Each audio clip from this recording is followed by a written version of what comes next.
केजरीवाल की गिरफ्तारी पर पत्नी सुनीता केजरीवाल का बड़ा खुलासा, एनडीए सांसद का लिया नाम। नमस्कार, मैं हूं रचना सिंहवाल। सीएम अरविंद केजरीवाल की गिरफ्तारी के मामले पर उनकी पत्नी सुनीता केजरीवाल ने बड़ा दावा किया है। उन्होंने कहा कि दिल्ली के मुख्यमंत्री अरविंद केजरीवाल गहरी राजनीतिक साजिश का शिकार हुए। गवाह के झूठे बयान पर ईडी ने उन्हें गिरफ्तार किया। उन्होंने वीडियो मैसेज जारी कर कहा कि क्या आपको पता है कि सीबीआई ने केजरीवाल को गिरफ्तार क्यों किया है।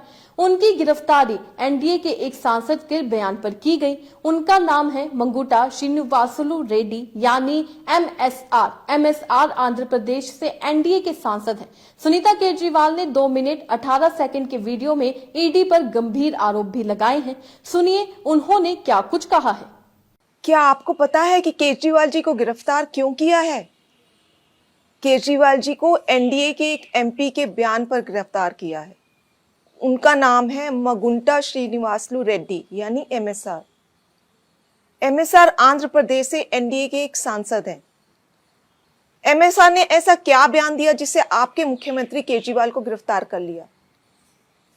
17 सितंबर 2022 को एमएसआर के ठिकानों पर ईडी की रेड हुई। उनसे पूछा गया कि क्या वो कभी केजरीवाल जी से मिले हैं। उन्होंने कहा, हाँ, मैं 16 मार्च 2021 को केजरीवाल जी से दिल्ली सचिवालय में उनके दफ्तर में मिला था। मैं दिल्ली में एक फैमिली चैरिटेबल ट्रस्ट खोलना चाहता था। उसके लिए दिल्ली के सीएम से जमीन के बारे में बात करने गया था। केजरीवाल जी ने कहा, लैंड एलजी के पास है, एप्लीकेशन दे दो, हम देखते हैं, और कहकर चले गए। ईडी को एमएसआर का जवाब पसंद ही नहीं आया। ईडी ने कुछ दिन बाद एमएसआर के बेटे राघव मंगुटा को गिरफ्तार कर लिया। फिर से एमएसआर के और बयान लिए गए, मगर वो अपना पहले वाला बयान ही दोहराते रहे क्योंकि वही सच था, और उनके बेटे राघव रेड्डी की बेल खारिज होती रही। इस दौरान सदमे से राघव की पत्नी यानी एमएसआर की पुत्रवधू ने आत्महत्या करने की कोशिश की और उनकी बूढ़ी मां बहुत बीमार हो गई। इन सबको देखते हुए बेटे के लिए बाप भी टूट गया। 17 जुलाई 2023 को पिता एमएसआर ने ईडी में अपना बयान बदल दिया। उन्होंने अब कहा, 16 मार्च 2021 को मैं केजरीवाल जी से मिलने गया था। मुश्किल से 4-5 मिनट मुलाकात हुई। वहीं 10-12 लोग बैठे थे। मेरे कमरे में घुसते ही केजरीवाल जी ने मुझसे कहा कि दिल्ली में आप शराब का काम शुरू करो, बदले में आम आदमी पार्टी को 100 करोड़ रुपए दे दीजिए। केजरीवाल जी से ये मेरी पहली और आखिरी मुलाकात थी। इस बयान के बाद अगले ही दिन एमएसआर के बेटे राघव रेड्डी को ईडी ने बेल दिलवा दी। तो सुना आपने किस तरीके से सुनीता केजरीवाल ने ईडी की साजिश का पर्दाफाश कर दिया है। सुनीता केजरीवाल ने कहा, क्या आपको पता है केजरीवाल जी को गिरफ्तार क्यों किया गया है? केजरीवाल जी को एनडीए के एक सांसद मंगुटा श्रीनिवासुलु रेड्डी एमएसआर के बयान पर गिरफ्तार किया गया। यह आंध्र प्रदेश से एनडीए के सांसद है। 17 सितंबर 2022 को एमएसआर के ठिकानों पर ईडी की रेड हुई। उनसे पूछा गया कि क्या वह अभी अरविंद केजरीवाल से मिले हैं, तो उन्होंने कहा, हाँ, मैं 16 मार्च 2021 को अरविंद केजरीवाल से दिल्ली सचिवालय में मिला था। मैं दिल्ली में एक फैमिली चैरिटेबल ट्रस्ट खोलना चाहता था। इसके लिए दिल्ली के सीएम से जमीन के बारे में मिला था।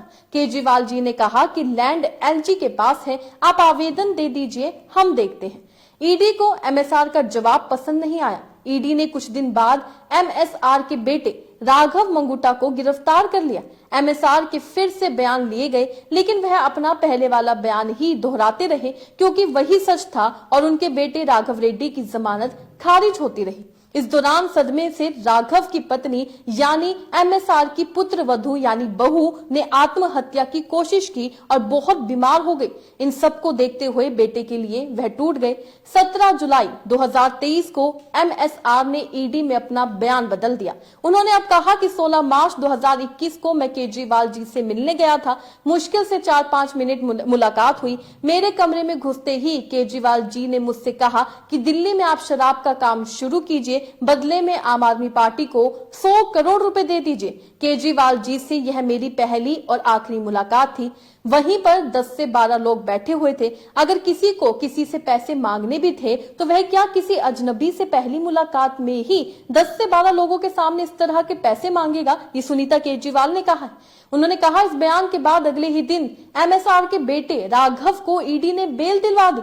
जाहिर है एमएसआर का यह बयान झूठ है। वे खुद ही कह रहे हैं कि यह उनकी केजरीवाल जी से पहली और आखिरी मुलाकात थी।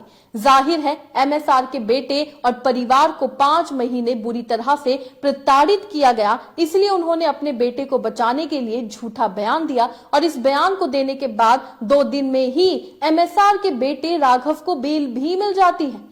इन सब बयानों से एक बात साफ हो गई कि अपने बेटे को जेल से निकलवाने के लिए एमएसआर ने झूठा बयान दिया। अदालत ने भी केजरीवाल जी को जमानत देते हुए यही माना कि ईडी ने जमानत का लॉलीपॉप देकर बिना किसी सबूत के बयान मान लिया है। वहीं सुनीता केजरीवाल ने आगे कहा कि आपके बेटे केजरीवाल जी को एक गहरे राजनीतिक षड्यंत्र का शिकार बनाया गया है। वह एक सामान्य पढ़े लिखे देशभक्त और कट्टर ईमानदार व्यक्ति है। यदि आज आप उनके साथ खड़े नहीं हुए तो इस देश में पढ़े लिखे ईमानदार लोग कभी राजनीति में नहीं कर पाएंगे।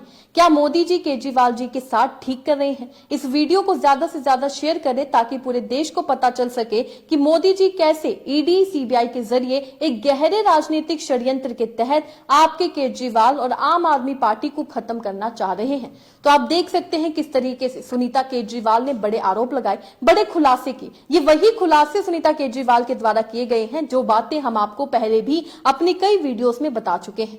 किस तरीके से राघव रेड्डी की बात की जाए तो उन्हें गिरफ्तार किया गया, उसके बाद उनके पिता का जो है एकदम से बयान बदल जाता है। जैसे ही उनके पिता का बयान बदलता है वैसे ही उन्हें बेल मिल जाती है। ये पूरी तरीके से इसमें एक साजिश का पता चलता है। यही साजिश के बारे में सुनीता केजरीवाल ने भी बात की है। वो सांसद हैं तो उन्होंने कहा है कि एनडीए सांसद का सबसे बड़ा हाथ है, लेकिन किस तरीके से एक परिवार को, एक नेता के व्यक्ति को सिर्फ एक झूठे बयान देने के लिए इतना प्रताड़ित किया जाता है कि किसी की घर की बहू आत्महत्या तक करने के लिए चली जाती है। ये सारे खुलासे आज सुनीता केजरीवाल ने किए हैं। वहीं पर उन्होंने आम जनता से साथ भी मांगा है। इस खबर से आप क्या समझते हैं? अपने राय कमेंट में लिखकर जरूर बताइएगा। इसी तरीके से देश और दुनिया से जुड़ी हर छोटी सी बड़ी अपडेट के लिए FBN यानी फ्रंटलाइन ब्रेकिंग न्यूज के साथ बने रहिएगा। धन्यवाद।